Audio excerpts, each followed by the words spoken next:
You know, Chloe, who would have thought that almost 6 years ago when I first met you and I saw how sweet of a person you were in giving me free cupcakes that you, prior to that meet and greet, you played a character such as Hit Girl in Kick-Ass. As, for all intents and purposes, you played a character that murdered a bunch of people, despite them being criminals.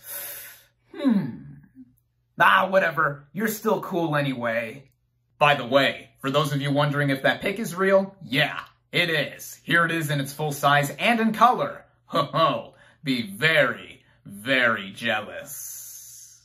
What is up, everybody? RandomRandomMan here, bringing you yet another movie review during this current quarantine era. I hope you all are continuing to stay safe and be well out there during this unpredictable time, as I am yet again bringing another video that I am deeming a special one of sorts, as I am bringing you my review for Kick-Ass. Based on the comic book of the same name, written by Mark Millar and John Romita Jr., the plot of this superhero film basically follows an ordinary teenager named Dave Lazowski, played by Aaron Taylor Johnson, who sets out to become a real-life superhero calling himself Kick-Ass, but ends up being caught in a bigger fight when he meets Big Daddy, played by Nicolas Cage, and his daughter, who he has trained to be a ruthless vigilante named Hit Girl, played by Chloe Grace Moretz, on their quest to bring down crime boss Frank D'Amico, played by Mark Strong, and his son, Red Mist, played by Christopher Mintz-Plasse. Now, I decided to review Kick-Ass as my latest movie review because today, at the time I am recording this, April 16th, marks the 10-year anniversary of the movie. And today, I coincidentally got my Blu-ray copy of it in the mail, which I actually timed perfectly to come at least this weekend, but I got it surprisingly early on the day of its actual 10-year anniversary. So I sat down and rewatched it for the first time in about 9 years. The last time I watched this movie in full was back in 2011 when it was streaming on Netflix at the time, and it gave me the perfect opportunity to actually talk about this movie 10 years on. I also did this as a surprise treat for my friend Sal, as Kick-Ass is one of his all-time favorite movies, and I know he's gonna dig me doing an entire video review talking about one of his favorite films. So Sal, if you're watching right now, this one is for you. And without further ado, let's get right into the cast and the performances of this film. Starting out with our title lead character, Kick-Ass, as played by Aaron Taylor Johnson.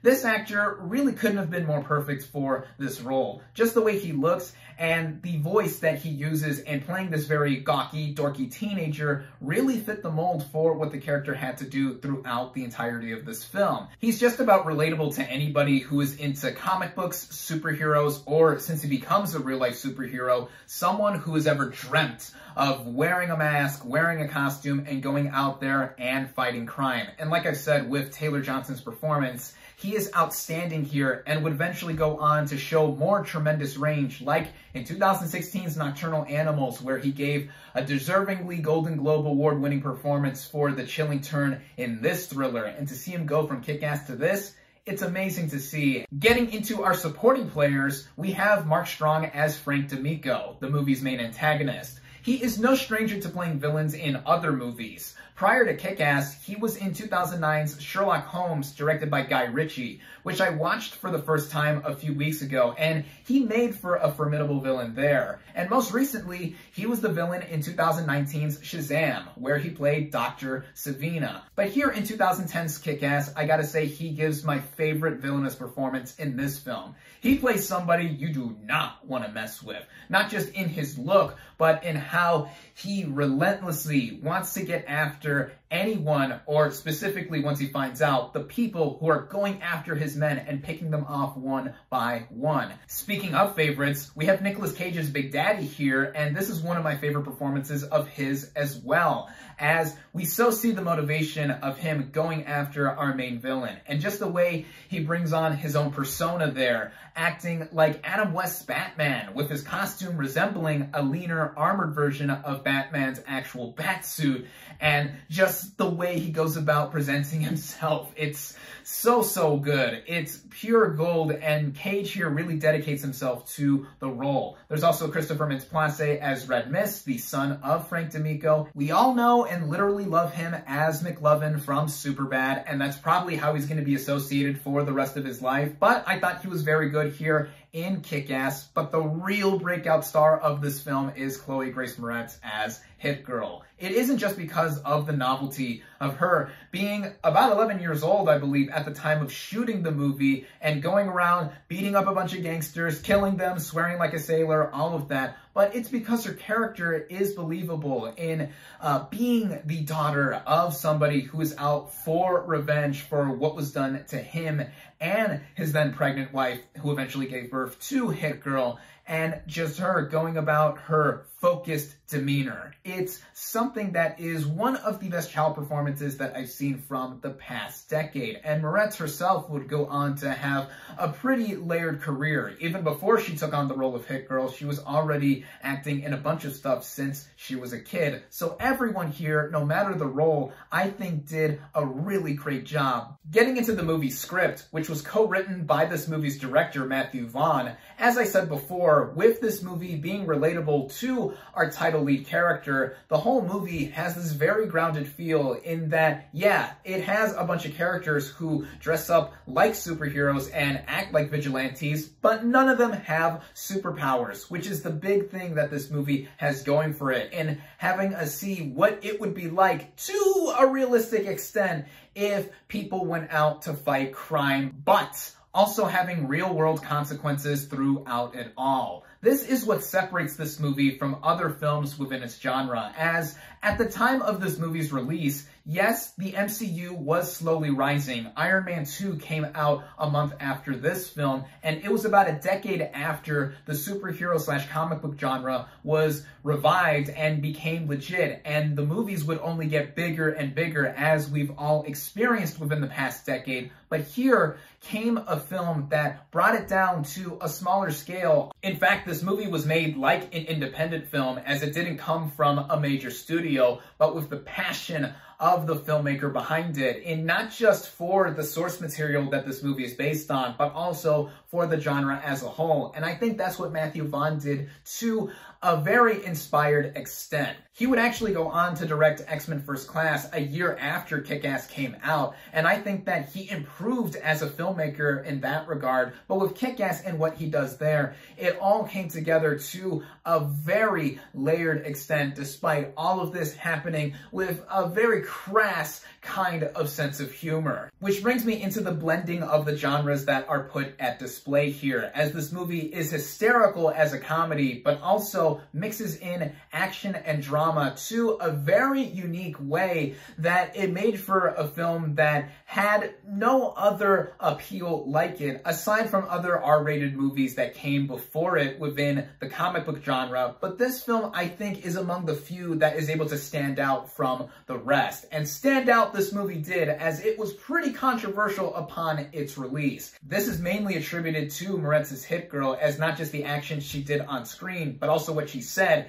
as she dropped the C word in the introduction of her character and led to a really maniacal murder scene there. Yeah, it was a lot to take in, especially for some people, like my favorite movie critic, Roger Ebert, who found this movie offensive and morally reprehensible. He hated this film, and while I respectfully disagree with what he is saying, that is what makes the draw to this film all the more appealing, because it is in turn a satire of the genre, as it would have made the message more clear if the movie said at the beginning, do not try this at home or anything like that. But the movie didn't need that at all, because I assume if you're a relatively well-adjusted human being, you know that going out there and being a mass vigilante is not the smartest idea ever. All of that is brought down to a skilled degree by Matthew Vaughn, as the way he handles everything, like I said before, in the timing of the comedy, the drama, and the action, it is something that makes it so irresistibly entertaining, as the front of the Blu-ray cover says. The action specifically is as violent and as bloody as you would imagine. It has some of its quirks with it in the way it is cut and styled,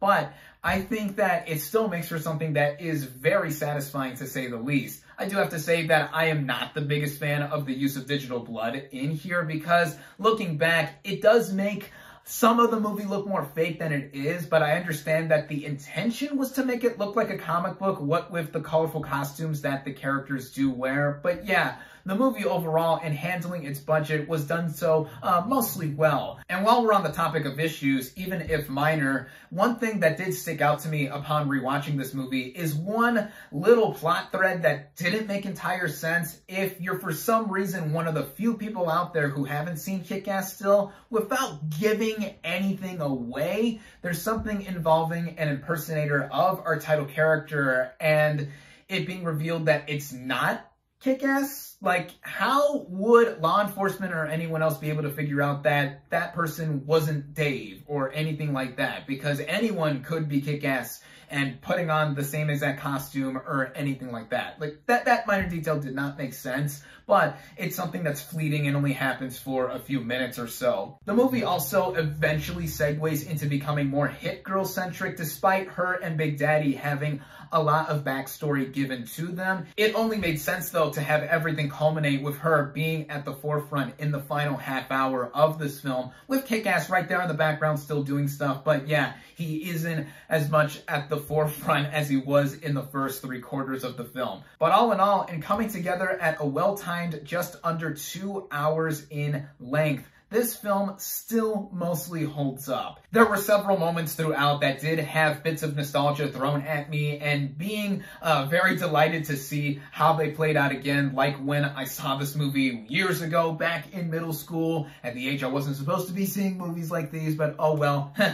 I've seen a lot of stuff that I wasn't supposed to have seen before I was the proper age, but even so, there's a lot into this movie that does make it special, and I can see why it is one of my friend Sal's favorite films. While it isn't one of my personal favorite movies ever, or even one of my favorite movies within the comic book and superhero genre, like what I have said and more with this review, it's a film that I think people will still fondly look at and give more praise, as we are in the midst of the biggest time for comic book movies. And since they have become literally among the biggest movies of all time, Avengers Endgame now being at the very top of the worldwide box office, it's nice to look back at one of these smaller and more grounded movies within its pantheon. And if you're curious to know my thoughts on the 2013 sequel, Kick-Ass 2, I think it is a fine film. It's okay at best, in my opinion. My main issue was that it didn't flow as well as the first film, and it's mainly due to the change-up in directors behind the camera. Matthew Vaughn did not return to direct this film. Instead, Jeff Wadlow directed, and while he did a competent job, it didn't feel entirely the same. And there's also other details in there, like the unnecessary subplot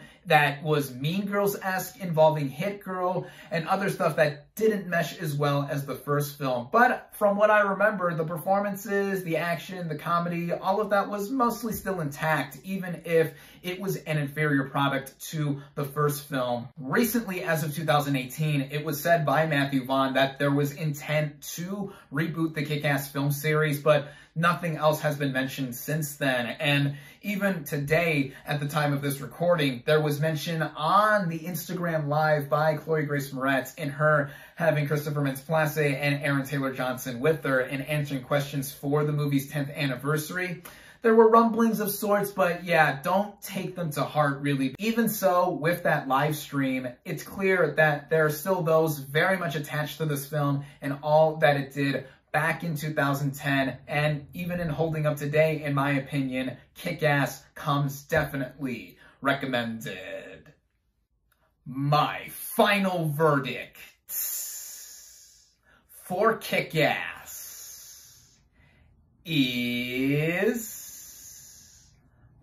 4 out of 5 stars.